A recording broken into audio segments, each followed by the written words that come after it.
परिवर्तनी एकादशी की पौराणिक कथा सुनते हैं। युधिष्ठिर कहने लगे, हे भगवान, भाद्रपद शुक्ल पक्ष की एकादशी का क्या नाम है? इसकी विधि तथा इसका महात्म्य कृपया करके कहिए।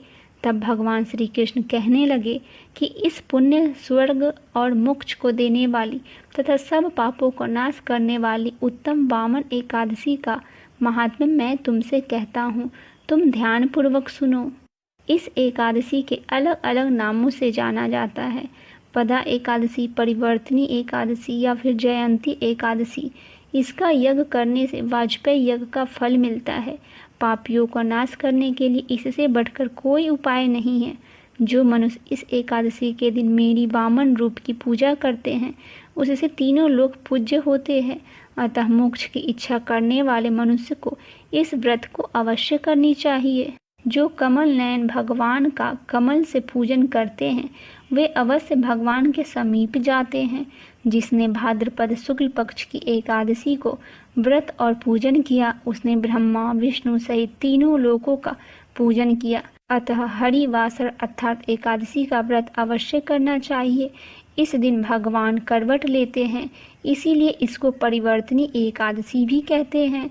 भगवान के वचन सुनकर युधिष्ठिर बोले कि भगवान, मुझे अति संदेह हो रहा है कि आप किस प्रकार सोते और करवट लेते हैं तथा किस तरह राजा बलि को बांधा और वामन रूप रखकर क्या क्या लीलाएं की, चातुर्मास के व्रत की क्या विधि है तथा आपके शयन करने पर मनुष्य को क्या कर्तव्य है, सो आप मुझसे विस्तार से बतलाइए।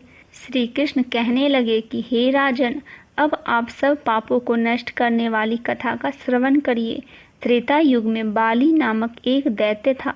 वह मेरा परम भक्त था। विविध प्रकार के वेद सूक्तों से मेरा पूजन किया करता था और नित्य ही ब्राह्मणों की पूजन तथा यज्ञ के आयोजन भी करता था। लेकिन इंद्र से द्वेष के कारण उसने इंद्रलोक तथा सभी देवताओं को जीत लिया। इसी कारण सभी देवता एकत्र होकर सोच विचार कर भगवान के पास गए। बृहस्पति सहित इंद्रादि देवता प्रभु के निकट जाकर नतमस्तक होकर वेद मंत्रों द्वारा भगवान का पूजन और स्तुति करने लगे। अतः मैंने वामन रूप धारण करके 5वां अवतार लिया और फिर अत्यंत तेजस्वी रूप से राजा बलि को जीत लिया। इतनी वार्ता सुनकर राजा युधिष्ठिर बोले कि हे जनार्दन, आपने वामन रूप धारण करके उस महाबली दैत्य को किस प्रकार जीता? श्री कृष्ण कहने लगे, मैंने वामन रूपधारी ब्रह्मचारी बाली से 3 पग भूमि की याचना करते हुए कहा, ये मुझको 3 लोक के समान है और हे राजन, यह तुमको अवश्य ही देनी होगी। राजा बलि ने इसे तुच्छ याचना समझकर 3 पग भूमि का संकल्प मुझको दे दिया और मैंने अपने त्रिविक्रम रूप को बढ़ाकर यहाँ तक कि भूलोक में पद, भुर्वलोक में जंघा, स्वर्गलोक में कमर, महलोक में पेट, जनलोक में हृदय, यमलोक में कंठ की स्थापना कर सत्यलोक मुख, उसके ऊपर मस्तक स्थापित किया। सूर्य, चंद्रमा आदि सब ग्रह गण, योग, नक्षत्र, इंद्रादि देवता और शेष आदि सब नागगणों ने विविध प्रकार से वेद सूक्तों से प्रार्थना की। तब मैंने राजा बलि का हाथ पकड़कर कहा कि हे राजन, एक पद से पृथ्वी, दूसरे से स्वर्गलोक पूर्ण हो गए, अब तीसरा पग कहाँ रखूं? तब बलि ने अपना सिर झुका लिया और मैंने अपना पैर उसके मस्तक पर रख दिया, जिससे मेरा वह भक्त पाताल को चला गया। फिर उसकी विनती और नम्रता को देखकर मैंने कहा कि हे बलि, मैं सदैव तुम्हारे निकट ही रहूंगा।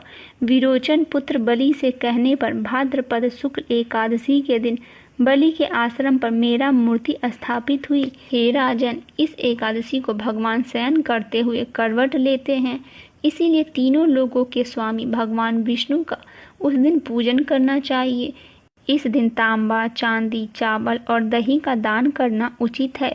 रात्रि को जागरण भी अवश्य करना चाहिए। जो विधि पूर्वक इस एकादशी का व्रत करते हैं, वे सब पापों से मुक्त होकर स्वर्ग में जाकर चंद्रमा के समान प्रकाशित होते हैं और यश पाते हैं। जो पापनाशक इस कथा को पढ़ते हैं या फिर सुनते हैं, उनके 1000 अश्वमेध यज्ञ का फल प्राप्त होता है।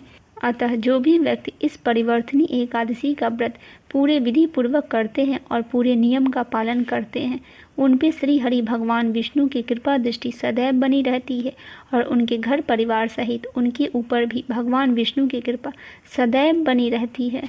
बोलिए श्री हरि भगवान विष्णु की जय, माता लक्ष्मी की जय, श्री कृष्ण कन्हैया लाल की जय।